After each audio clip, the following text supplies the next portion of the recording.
हथियारबंद जवान जो है हमारे सीआईएसएफ के, वो यहाँ पर जो है खड़े हुए हैं। और अंदर इस बीच बड़ी खबर आ चुकी है कि दूसरे राउंड की मतगणना टोंक में पूरी हो चुकी है और सचिन पायलट अब आगे चल रहे हैं अपने प्रतिद्वंदी से, और अच्छा खासा मार्जिन अब मिलता हुआ उनको दिखाई दे रहा है। 4841 वोटों से सचिन पायलट दूसरे राउंड में आगे चल रहे हैं। बीजेपी के अजीत सिंह की अगर बात करते हैं, ये देखिए टोंक से सचिन पायलट आगे चल रहे हैं, क्योंकि पहले जो शुरुआती रुझान सामने आ रहा था उसमें सचिन पायलट पिछड़ गए थे, लेकिन अब ये बड़ी खबर, बिग ब्रेकिंग, रिजल्ट ब्रेकिंग आपको बता रहे हैं, टोंक से सचिन पायलट आगे चल रहे हैं अपने निकटतम प्रतिद्वंदी से, और 1000 वोटों से ज्यादा का ये फासला है।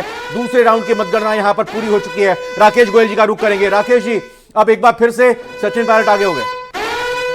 देखिए, सचिन पायलट अपने आप में कांग्रेस का एक बहुत बड़ा नाम है, और क्योंकि टोंक उनकी एक तरह से पुश्तैनी सीट भी है, तो मुझे लगता है कि वो धीरे धीरे जैसे जैसे मतदान आगे बढ़ेगा तो कभी गेंद इस पाले में आगे बढ़ेगी, कभी उस पाले में, तो अभी देखना होगा। अभी गैप बहुत ज्यादा है भी नहीं कि ये बाजी पलट नहीं सकती। लेकिन सर ये देखिए 199 सीटों के अगर रुझान मिल रहे हैं तो 105, 108, 104 या 109 इतना ही बीजेपी का फासला आ रहा है, और कांग्रेस भी उधर 4 से लेके 5 सीटें प्लस माइनस ही जा रही है। अभी फिलहाल 79 हैं। अन्य की बात करें 15 पर अडिग दिखाई यहां पर दे रहे हैं। तो एक तरह से रुझानों के जरिए अगर देखें, नतीजे में जब तब्दील होंगे तो यही कुछ ना कुछ रिजल्ट के तौर पर नजर आ सकते हैं, या फिर इसमें एक बड़ा फासला आप देख सकते हैं? मुझे लगता नहीं बड़ा फासला कुछ आएगा। यही 25-30 सीटों से आगे चल रही है बीजेपी, और ये मुझे लगता है आखिरी वक्त तक यही कमोबेश सिनेरियो रहेगा, और शायद 115 तक अगर बीजेपी आती है तो मुझे लगता है 115 के आसपास बीजेपी आ सकती है, और ये 14-15 जो निर्दलीय है। 105 के बाद देखिए 104 हो गया, कांग्रेस बढ़कर 80 पर चली गई है।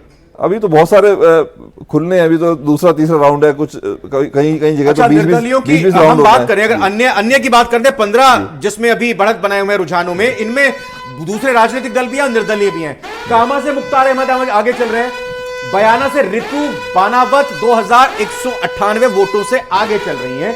जैतारण से योगी लक्ष्मण आगे चल रहे हैं। ये निर्दलियों की स्थिति की बात कर रहे हैं। 5 निर्दलियों की बात करें जिनमें 15 का आंकड़ा भी आ रहा है, बाकी अलग अलग राजनीतिक दलों के हैं। तो उन 5 सीटों पर जो निर्दलीय बढ़त बनाए हुए हैं उसका जिक्र एक एक करके आपको बताते हुए कि आखिर क्या स्थिति बनी हुई है। शिव से रविंद्र सिंह भाटी हैं, वो आगे चल रहे हैं। जबरदस्त वीआईपी मुकाबला, बिग फाइट शिविर। यहां पर रविंद्र सिंह भाटी जो कि बीजेपी से बागी होकर बगावत करते हुए दिखाई दिए, और यह भी बाकी चर्चा निकलकर सामने आई कि बीजेपी के तरफ से उनसे बात करने की कोशिश भी की गई। जयतारण से योगी लक्ष्मण नाथ आगे जाते हुए दिखाई दे रहे हैं।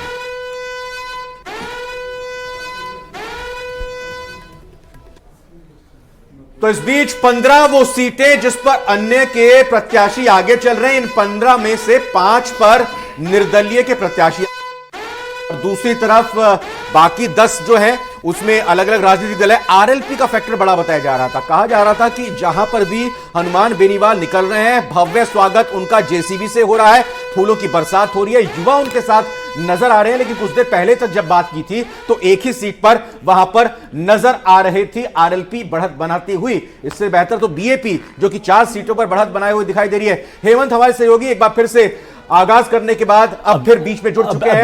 बिल्कुल रविंद्र, बड़े दिलचस्प रुझान जो है अब वो इस वक्त हमें मिल पा रहे हैं, और नसीम अख्तर हम बता दें पुष्कर से आगे चल रही है कांग्रेस के प्रत्याशी, और साथ ही साथ जो कांटे की टक्कर की बात हो रही थी वो इस वक्त रुझानों में रविंद्र जिस तरीके से रुझान अब आगे बढ़ते जा रहे हैं, और रुझान अब धीरे धीरे हम देखेंगे कि कैसे वो नतीजों में तब्दील होते हैं। लेकिन उससे पहले हनुमान बेनीवाल सांसद नागौर से और आरएलपी के सुप्रीमो ने लेकर के बड़ी खबर, 5 सीटों पर निर्दलियों ने बढ़त बनाई हुई है। इस वक्त की सबसे बड़ी अपडेट है। जी हां, फिलहाल शिव से रविंद्र सिंह भाटी का जिक्र हमने किया, लेकिन चूंकि अभी आपने हनुमान बेनीवाल की बात की तो हनुमान बेनीवाल की खींवसर की सीट से अभी फिलहाल जानकारी नहीं मिली है, अभी उसके लेकर कुछ रुझान सामने नहीं आया। लेकिन कांग्रेस के 3 बड़े कद्दावर नेता पीछे चल रहे हैं। कौन कौन नेता है वो, एक एक करके नाम बताएंगे। देखिए, बीडी कल्ला, भंवर सिंह भाटी जी, भंवर सिंह भाटी पीछे चल रहे हैं और बीडी कल्ला पीछे चल रहे हैं। साथ ही साथ कांग्रेस के मंत्री भी रहे हैं गोविंद राम मेघवाल काजूवाला सीट से पीछे चल रहे हैं। 3 बड़े कद्दावर चेहरे कांग्रेस पार्टी के। हाँ बिल्कुल, 3 मंत्री।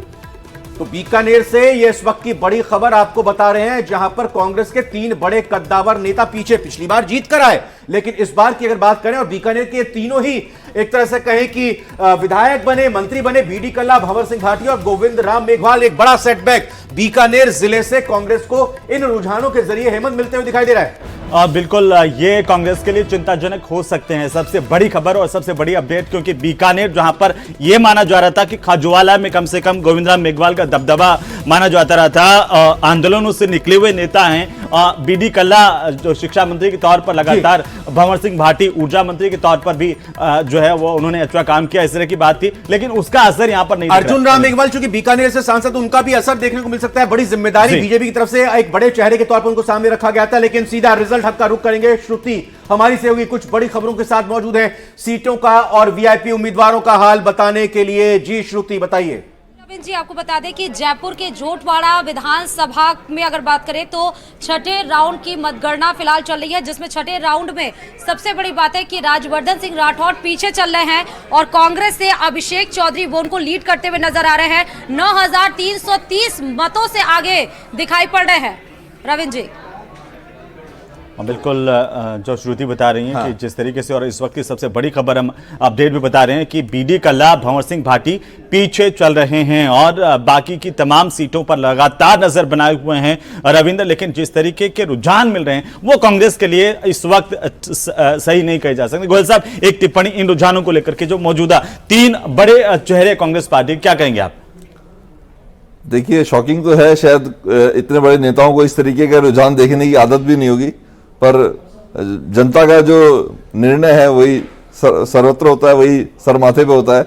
बाकी अभी देखते हैं जब फाइनल ये नतीजे आएंगे तो कितने लोग इसमें। लेकिन देखिए, 2 पक्ष इसके हैं सर जी। एक ये कि अगर ये रुझान नतीजों में तब्दील होते हैं तो बीजेपी को कोई बंपर बहुमत मिलता हुआ दिखाई नहीं दे रहा है और कांग्रेस का सुपड़ा साफ नहीं होता दिखाई दे रहा है। कांग्रेस भी एक अच्छी खासी संख्या में विधायकों के जरिए अगली विधानसभा में दिखाई देती हुई नजर आ रही है। नहीं, अच्छा है ये। देखो, विपक्ष, एक मजबूत विपक्ष लोकतंत्र के लिए अच्छा रहता है, तो कोई ऐसी मतलब परेशानी वाली बात भी नहीं है।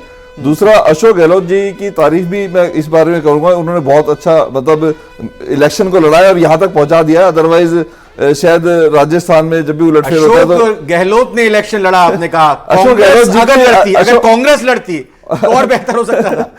नहीं, अशोक गहलोत जी के जो भी फैसले हैं, मुझे लगता है अशोक गहलोत जी साहब, आप ये कहना चाह रहे हैं कहीं ना कहीं अंदरूनी गुटबाजी जो है कांग्रेस पार्टी की, उसने धरातल पर ये असर जरूर डाला है। बिल्कुल, बल्कि योजनाओं को लेकर बीकानेर के हमने जो पिछड़ रहे हैं कांग्रेस के उम्मीदवार, उनकी तो बात की, लेकिन सिद्धि कुमारी जो कि बीकानेर की पूर्व सीट से विधायक हैं, सिटिंग विधायक है, 3 बार की विधायक है, एक बार फिर से देखिए वो आगे चल रही हैं।